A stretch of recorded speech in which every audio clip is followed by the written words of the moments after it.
You want to know how to find new countries, new places you can travel to once it's possible again, then this video might help you.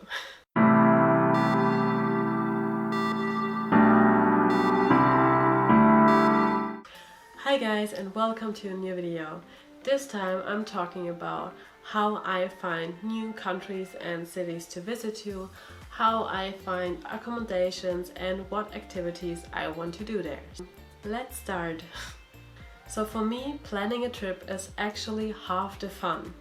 I love to research for hours, like really deep dive into this new country, like explore new culture, the food, the activities.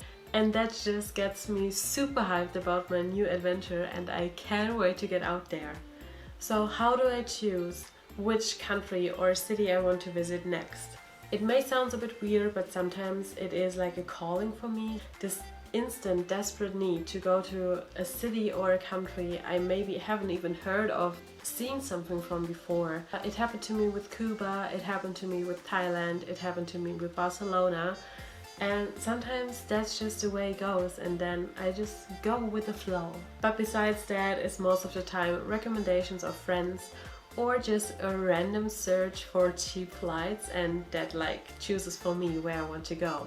Then I start to watch vlogs or look at all those beautiful photos on Instagram and most of the time I just instantly fall in love with this new city or country. And sometimes that also helps me to decide between like several ones. It always happens that one of them catches my attention most and then I just want to go there. How am I looking for the right accommodation? So there are actually two options. First is I'm traveling solo. If I do so, most of the time I Google for like solo backpacking hostels. You can actually find those. They often include like more group activities like free walking tours, cooking together, go out together. So it's really easy to get to know other people, or they have like a beautiful chill out area, all that stuff. Also I check like the distance to the city center. I don't want to live too far outside when I'm alone. Also I like to walk a lot and that's just not so easy when you have to take public transport all the time. Also I checked for like general rates and I usually stay in dorms, like I sleep in dorms up to 20 people, I don't mind. So once I'm sleeping, so that really doesn't matter to me. Also it's really nice to get to know people in your dorm. You can instantly make new friends. So for me, I usually compare them in like Hostelworld or booking.com. That's how I choose them. But for example, when I was in Thailand, I just did that real quick, like the morning before I got to the hostel, I was checking randomly through my app, checking for a hostel, bought a night, and that's it. The other option is if I'm traveling with friends, because then it doesn't matter that much how good the hostel is or if there's a community or something. Still check for dorms most of the time or activities included. But also we can have like an Airbnb that could be a bit more outside because we are still at least two people, so it doesn't matter. So usually I search for some, send them to my friends and then we decide together where we're gonna go. So the last question is what I'm gonna do in this city or country. So usually first I research all the touristic sites, like all of them. I just want to know what I'm getting myself into. But then I usually like choose one or two max, like the ones I'm interested most, and add them to my list. Then another possibility is recommendations from friends who've already been there. Like for example, I was in Barcelona and visited this cemetery. I think it was in Montjuic. I'm not sure, but a friend recommended it to me and this was one of the most beautiful places I visited in Barcelona. So listen to your friends. And then I start Googling like unusual activities, unusual things to do in. And then I open like 10 to 20 tabs and yes, I do that all the time. And I've read through all those blogs about the activities and I just write down all that really interests me. And those I sometimes place in my Google Maps like a flag or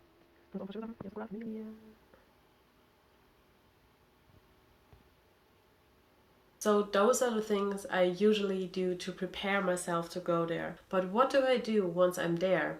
Actually, almost nothing of all of that.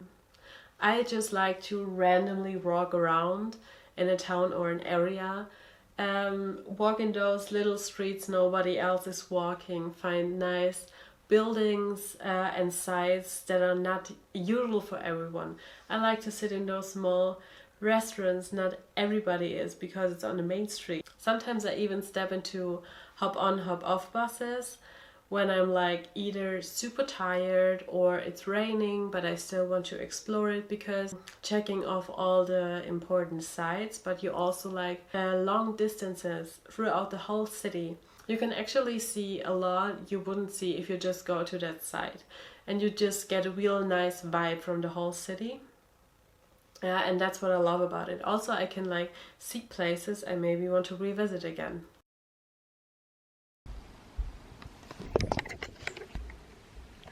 Hi guys, it's post-production Marina here, and the freeze you just saw was not only a fun freezing frame, but also almost the face I made when I realized that I forgot something super important. Because the one thing I really always do whenever it's possible, stitch all those hop on hop off buses because they're actually super expensive, but I always do free walking tours. Please Google it because they are available in almost every place you visit. Not only are they free, or you just pay what you think it's worth, which to be honest is most of the time way more than I would spend for a normal tourist guide. But the guides there are so passionate about their own city, about their hometown. They give you amazing tips. They tell you about the history there with such a passionate and enjoyable way. I just love it. I've actually never been disappointed about any of those tours, and I did a lot of them already.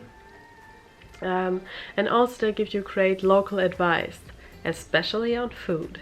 So now that we talked about that, let's get back to the frame, right? And another thing I like to do when I'm actually in the city is check the Couchsurfers app or Airbnb activities, because you can usually find nice events, especially on Couchsurfer. They are mostly free, and you can also find like-minded people there. But what I enjoy actually most is getting to know new people in your hostel or somewhere in the city, and just do things together, like go eat out together and then go talking. They maybe want to go to a hike and you can just join them, or the other way around. And so I actually always just go with the flow. Like I have this 2 or 3 maybe destinations I want to go, and the rest is just go with the flow. And it's just so much better than to plan everything like accordingly, like today we're gonna do that and then we do that. No. Please just go with the flow, explore it while it's there. Don't pressure yourself, just really try to feel this new place. Go out, eat there, maybe look where do locals go. Ask the people working in the hostel where they want to go. This way you get a more authentic experience of this place you visit. So that was it for me. I would really love to know how you choose a new place to travel. Let me know down in the comments, and if you like it, give it a likes. And if you want to see more, you can always subscribe or activate the clock. So see you in my next video. Bye!